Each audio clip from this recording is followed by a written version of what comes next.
So the portrait painting method that I avoided for years was starting by painting the head just like a sphere or an egg. All right, welcome to Paint Coach. If you're new to the channel, my name is Chris Fornatero, and I help thousands of students every single month get better at oil painting through my online courses and tutorials. All right, now you've probably seen a lot of portrait painters, do a portrait like this, where they start out painting the painting like this with, it's just a sphere and it's just the lighting, you got a shadow and then the light and just kind of creating that sphere.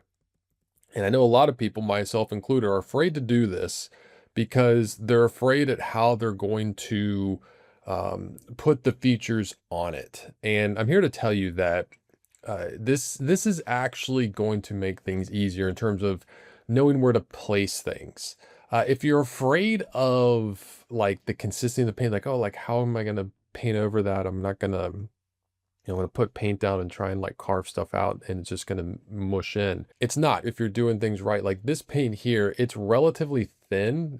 It's not like transparent or anything, but it's got a little bit of paint thinner in it. And, I've spread it out. It's not like very gloppy or anything like that. So if you're using the right brushes and which are oil painting brushes, if you don't know what brushes to get, I have a beginner's brush set that will work perfectly for this from Rosemary & Co. I'll put a link to that in the description of this video if you want to check those out. But you can see here, like I painted this and then immediately in the next step, like I put this nice dark shadow shape in and had no problem because I loaded my brush up with enough paint and was applying enough pressure to create that. I feel like a lot of students miss that. I've seen students when they're painting, they're just like lightly touching and they're afraid to really, push on there. And you're going to need to make sure that your canvas or your panel, whatever you're painting on is locked down and can handle that. Cause that's how you're going to do this. Even if you are afraid to do this because of the painting on the features on top and carving the paint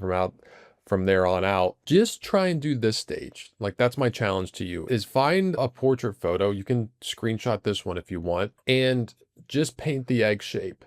Just get that practice of understanding the lighting setup and being able to look at a face and look past the features, look past the eyebrows and the mustache and all the imperfections of the wrinkles and see what is going on with the shape of the head and how the light is hitting it. Like I can look at this and say, okay, the main light is coming in right here.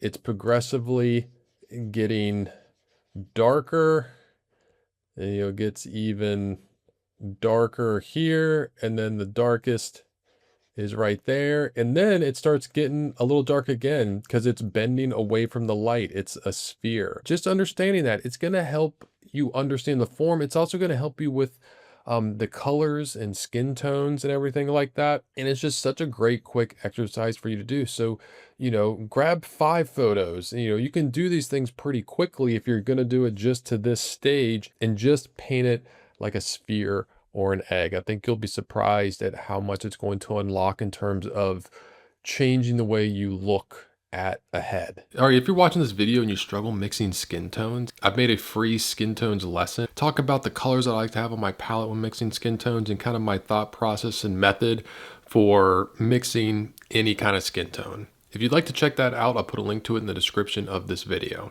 So once I have this, I think of it almost as if it's just a big ball of clay. In any of the areas that are shadows, I'm going to like press into the clay. That's kind of what I did here is I pressed in with the dark. In any of the areas that are standing out more, that's going to be a lot more of a light. Like if you come down here, kind of this lighter area here, it's more of a plane or a shelf. I always say with planes, there's either a shelf or a wall. And this one, I'm going to zoom in just a little bit, just putting that in with slightly thicker paint, I'm creating that shelf and I'm starting to sculpt planes out of the sphere that I started out with. I mean, you can see just down here, just these very clear, distinct planes, these 3 planes that are creating underneath the mouth there. And so like once you develop the planes and you sculpt it, it's going to become a lot easier to place the facial features in the right areas because you're kind of developing everything around the features. So like, for example, the eyes, I developed the area enough so I knew exactly kind of where to place them. You know, there's a reason why a lot of really good portrait painters, if they try sculpting for the first time, they're actually pretty good at it. And it's because this is the same way of looking and understanding the head and the face. It's just with painting, you have to create the form by shifting value. You have to go lighter or darker and lay those values down to give it the illusion of 3 dimensions. Whereas in sculpting, you just actually have to either carve it away or add on more clay. But the thought process is the exact same. I also feel like paint like this can just let a lot of the pressure off, especially at the beginning of the painting. I mean, you can see how simply I drew this thing out. I was trying to just see the just outer outline of the head, just kind of the envelope of that shape, and just got that there.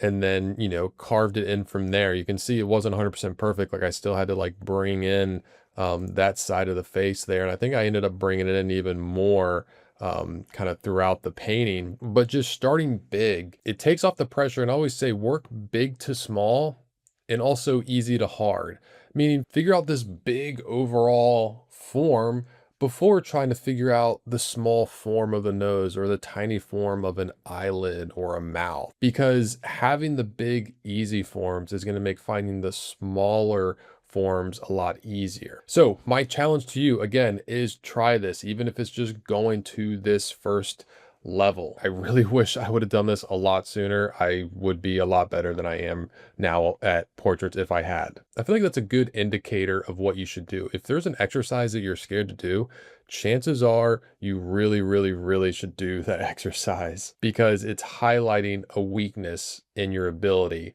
that needs to be strengthened. All right. Hope you enjoyed this video. If you did, please hit the like button, subscribe to the channel. If you would like some 1-minute quick painting lessons, I got those on my Instagram at Forza43. If you'd like to check out this full tutorial and hundreds of others, it is on Paint Coach Studio, which you can try free for 7 days. I'll put a link to that in the description of this video. All right, I'm Chris Fornatero here telling you to go get painting.